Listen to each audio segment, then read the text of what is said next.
My name's Wreck-It Ralph. I'm gonna wreck it! 30 years I've been doing this. I can fix it! It's hard to love your job when no one else seems to like you for doing it. You're just the bad guy who wrecks the building. I'm okay. If I'm really honest with myself, it sure must be nice being the good guy. Ralph, you are bad guy, but this does not mean you're bad guy. I don't want to be the bad guy anymore. Ralph abandoned his game. Welcome to Game Central Station. Bad guy coming. Everything Listeners, and welcome to episode 22 of the DNA Film Wars podcast. Today is our bonus review of Wreck-It Ralph in anticipation of Ralph Breaks the Internet, which came out a couple weekends ago. And we will be reviewing it this weekend because there's nothing else coming out. Literally, we got nothing this weekend at the movie theater. You know what we got this weekend? What? We got A Star is Born back. Oh my god. We got that movie The Wife back that has Glenn Close in it. And that's about it. Okay. Well, as I said, we are reviewing Wreck-It Ralph, directed by Rich Moore, written by Rich Moore, Phil Johnston, Jim Reardon, and Jennifer Lee, and starring John C. Reilly, Sarah Silverman, Jack McBrayer, and Jane Lynch. So, Dylan, you've seen this movie before. Did you have any thoughts? Well, this is I've seen this movie quite a few times actually. I thoroughly enjoy this movie. It's a great time. It's a great Disney movie, especially one of the newer age Disney movies, and the concept behind it's really cool. So it's a fun time. This is the first time that I've actually sat down and watched this film from beginning to end. In fact, I think the only scene I remember seeing before was the one where like she was flashing back to her wedding and the bug came through the window and killed her husband or whatever. So I really enjoyed it. It's a fun Disney cartoon. It's really cleverly animated, I'll say. But anyway, we'll talk about that more in detail as we go along. So you want to talk a little bit about what you think of the story? So this story, it's a really neat concept. The fact that it's these arcade games coming to life. It's really cool because it starts out you're introduced to this game and it shows this game being played of Fix-It Felix Jr., which is the name of the game that Ralph lives in, and he's the bad guy of. And then the lights go off in the arcade, and then all these games come to life, and they kind of, roam about whatever games they want to, all the other games in the arcade, and kind of socialize or whatever. And it's a really neat concept that it's kind of like almost a Toy Story-esque aspect, but done with video games, and I thoroughly enjoy that about this movie. There's a lot of nostalgia in this. I mean, one of the first scene, or the second or third scene in the movie, after the opening, Ralph goes to a bad guy anonymous meeting, and there's a bunch of other characters that you've seen. There's a Pac-Man ghost, and it's actually held in the Pac-Man ghost little box, that's in the center of the Pac-Man map. Bowser's there, and some other people. So it's really neat. What else do I have to say? I think that the character of Ralph, the moral of the story that circles around Ralph is being yourself and staying true to yourself, and I think that that's a really good message to spread to kids. Which is obviously what Disney does. They try to spread their good messages to children. Are they always good? Sometimes. Okay. And then I like Vanellope's kind of story arc, how she's brought into this movie and you kind of think that she's like an outcast in this film, but later on you find out that she's actually the heir to, or like the person who's supposed to be like ruling the game, and that she's not like this glitch that she is made out to be, because she kind of glitches in the movie, and she comes into her own and kind of becomes the person that she's supposed to be, and I think that arc is really cool. But overall, I think this movie's pretty well written as far as Disney films go, and it's one of the better Disney films to come out in recent years. So I really enjoy it. Yeah, I'll say about the same thing. I really enjoyed it. I thought it was pretty well written. We have Ralph, like you said, he's part of this game called Fix-It Felix Jr. I just totally blanked. Fix-It Felix Jr., which is basically a Donkey Kong ripoff, yeah. Pretty much. And Wreck-It Ralph is Donkey Kong, and Fix-It Felix is Mario. Anyway, so Ralph is tired of being the bad guy, so he goes on this little adventure. And go to is it called Sugarland? Sugar Rush. Sugar Rush, which is basically Candy Crush, except with racing. Yeah, and I really love the story idea. I even love all their candy puns once they get to Sugar Rush. Sugarland, that's a band.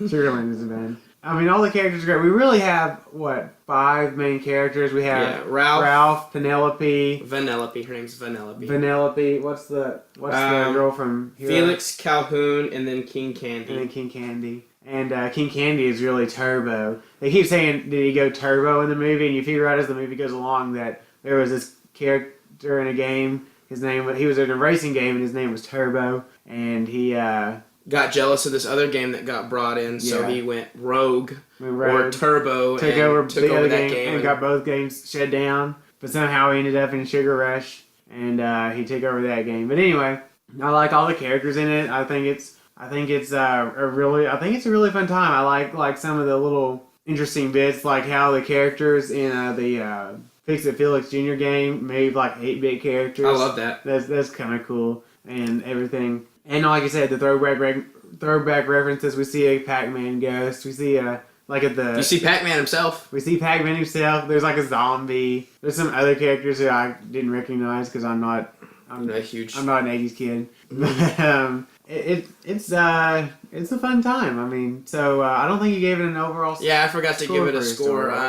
I'll give this story. I'll give it 3.5 stars, maybe 4, but I don't know if I want to push it that far. You gotta make it. Let's go 3.5.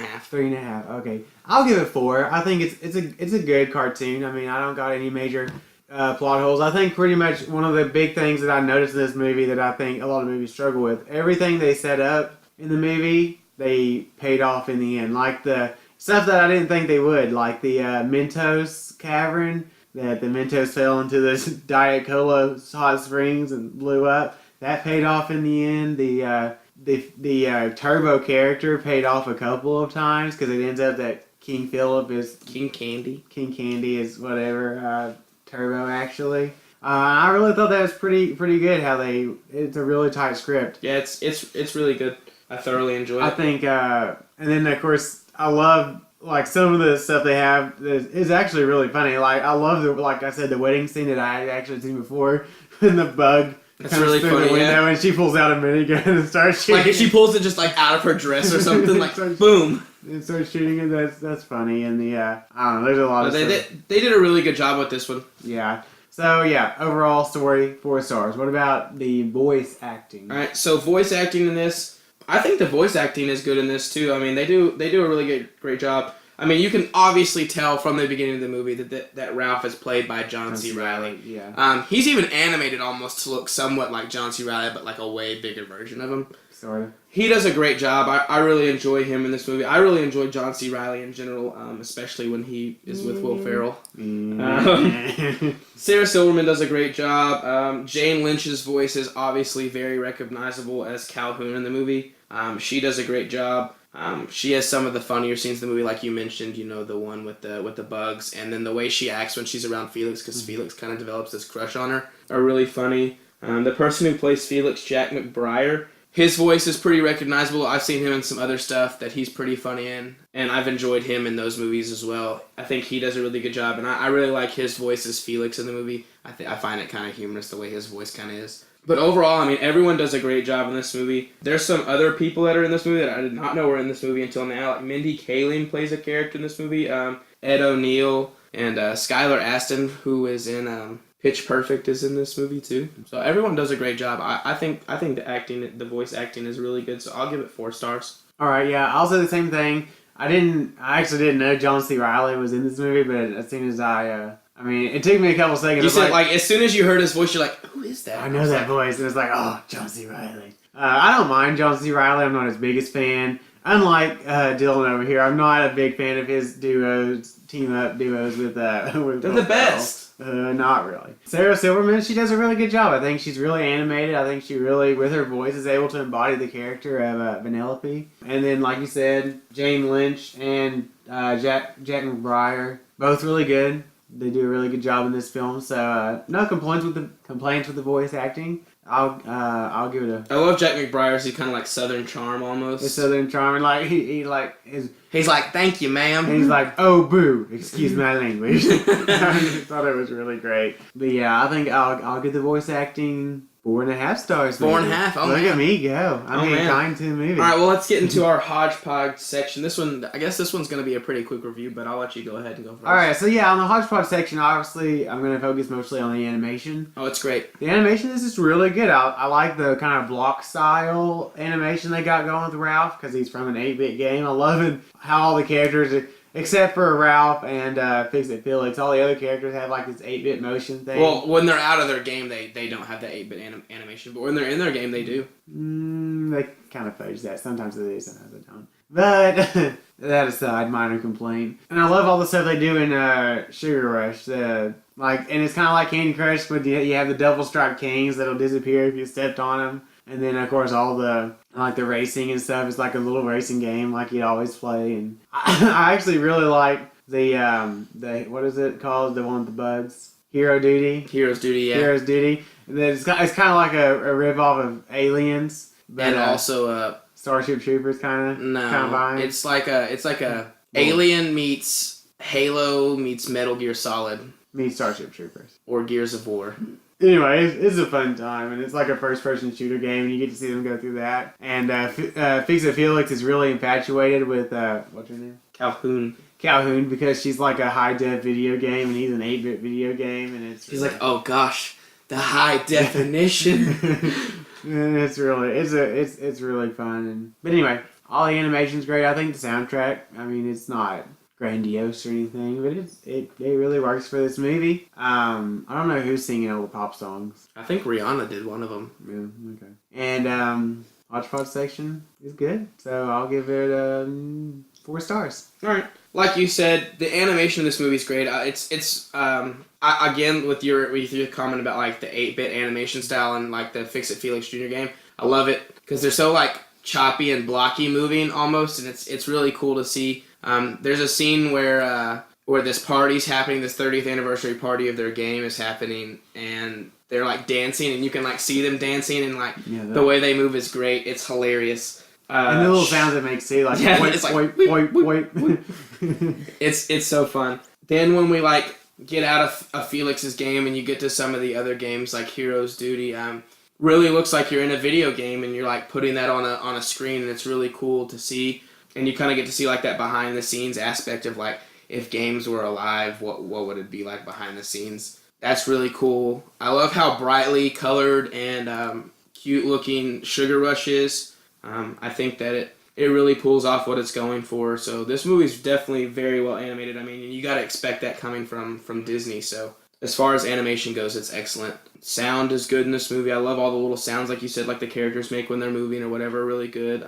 Some of the actionier scenes sound good. Thoroughly enjoy those. And then the score / soundtrack of this movie is, like you said, I mean, it's nothing like special, but I mean, it works for what they're going for in this movie, and I thoroughly enjoyed it. So I'll also give the Hodgepodge section 4 stars. All right, so overall, like I said, well written, animation's good. I will give it one ding. Starts with a voiceover, with a narration from John C. Reilly. But that's okay. It's a cartoon, so it doesn't bug me that much. Still lazy form of storytelling, but whatever.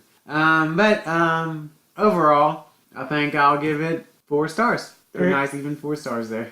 Well, like we both said in this movie, it's very very well animated, very well voice acted, and it's very well written as far as a children's or Disney movie goes. And it's just a really fun time, and I thoroughly enjoy this one, especially as many times as I've seen it, which is not like a huge amount. I mean, I've probably seen it 5 or 6 times now, but I enjoy it a lot, and so I'll give it 4 stars too, and even 4 stars. All right, so what do we got? What do we got upcoming? What do we have upcoming? So coming up this weekend, we'll be going to see, or maybe Friday night after I get off. We'll have to see it before you take off Stillwater. Yeah, we'll have to see it Friday night probably. Yeah. We're gonna go watch Ralph Breaks the Internet. I'm sorry, Ralph Breaks the Internet. After that, we have, I believe, the week after that is Mortal Engines and the Mule. Yeah, it's gonna be. And then you should expect a discussion for that episode before that. Yeah. So what is our discussion episode on Mortal Engines going to consist of? Well, we can't really do top Peter Jackson movies because it's Lord of the Rings, The Hobbit, and the second Hobbit. No. Lord of the Rings, King Kong. I've not seen King Kong. I've not seen Peter Jackson's King Kong. God, you might have to like watch that. Yeah, I've never seen it. That's 3 hours and 7 minutes of my life I might never get back. But it's a good. I would say it's the second best Kong movie behind the original. The original one from the 50s. From the 30s. The 30s. I'm so sorry.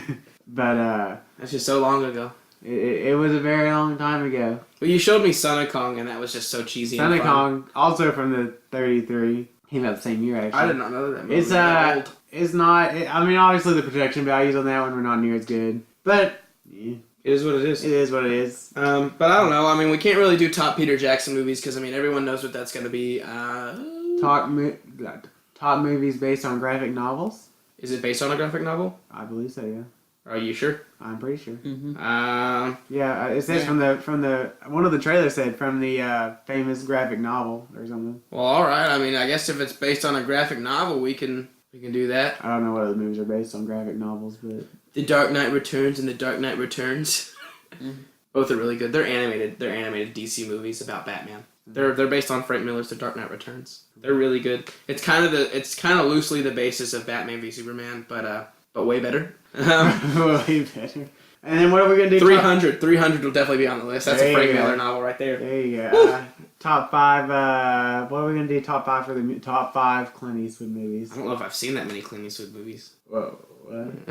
I haven't seen a lot of them. We might. I don't even know if I've seen 5 Clint Eastwood movies. Holy Jesus Christ! We were gonna have a marathon, boys. We don't have time to marathon that for that though. So we will do top 5 films involving drug cartels. Sure. We'll figure it out. We'll figure it out. Eventually, we will have to do a top 5 Clint Eastwood movie. I want to go through. I want to watch all of his films, and that's a big one. That's a big order, but I've never seen The Good, the Bad, and Ugly. Oh my gosh, Dylan, what have you been doing? Or A Fistful of Dollars. What have you been doing with your life? I haven't seen Dirty Harry, so it is what it is. So I haven't seen a lot of them. So I've seen Gran Torino. It's good. I have seen Gran Torino on a couple of occasions. I've seen $1 Million Baby. That's great. I've seen a bunch of them, but anyway. We're getting way off topic here. So I guess I think that about covers it. What about our social media sites? Absolutely, we are up on Facebook, Instagram, and Twitter. We are at DNA Film Wars on all of those platforms. So give us a like or a follow. If you have any specific questions and/or comments, you can always contact us at dnafilmwars@gmail.com. Absolutely. We are up on all major podcatching services. Please feel free to leave us a review. Especially on iTunes, I hear that getting ratings on iTunes really boosts you up in the order of the shows when people search you. So absolutely, we are also up on YouTube. If you can't find us on one of those podcatching services, or you choose not to listen to us on one of those podcatching services, our audio files are up on YouTube. Looking to start making actual videos in the new year, so keep a lookout for that. In the near future, yeah, we're excited about that. We had a minor setback in our plans to expand our podcast, but it's okay. We're gonna get there. It happens. But anyway, as always, thank you for listening. I'm Aaron. I'm Dylan, and we'll catch you in the next one. We can't change who we are. You can't mess with the program, Ralph. Everyone here says I'm just a mistake. You ready for this? What do I stand for? I'm not leaving you here alone. Well, let's close out with the bad guy affirmation. I am bad.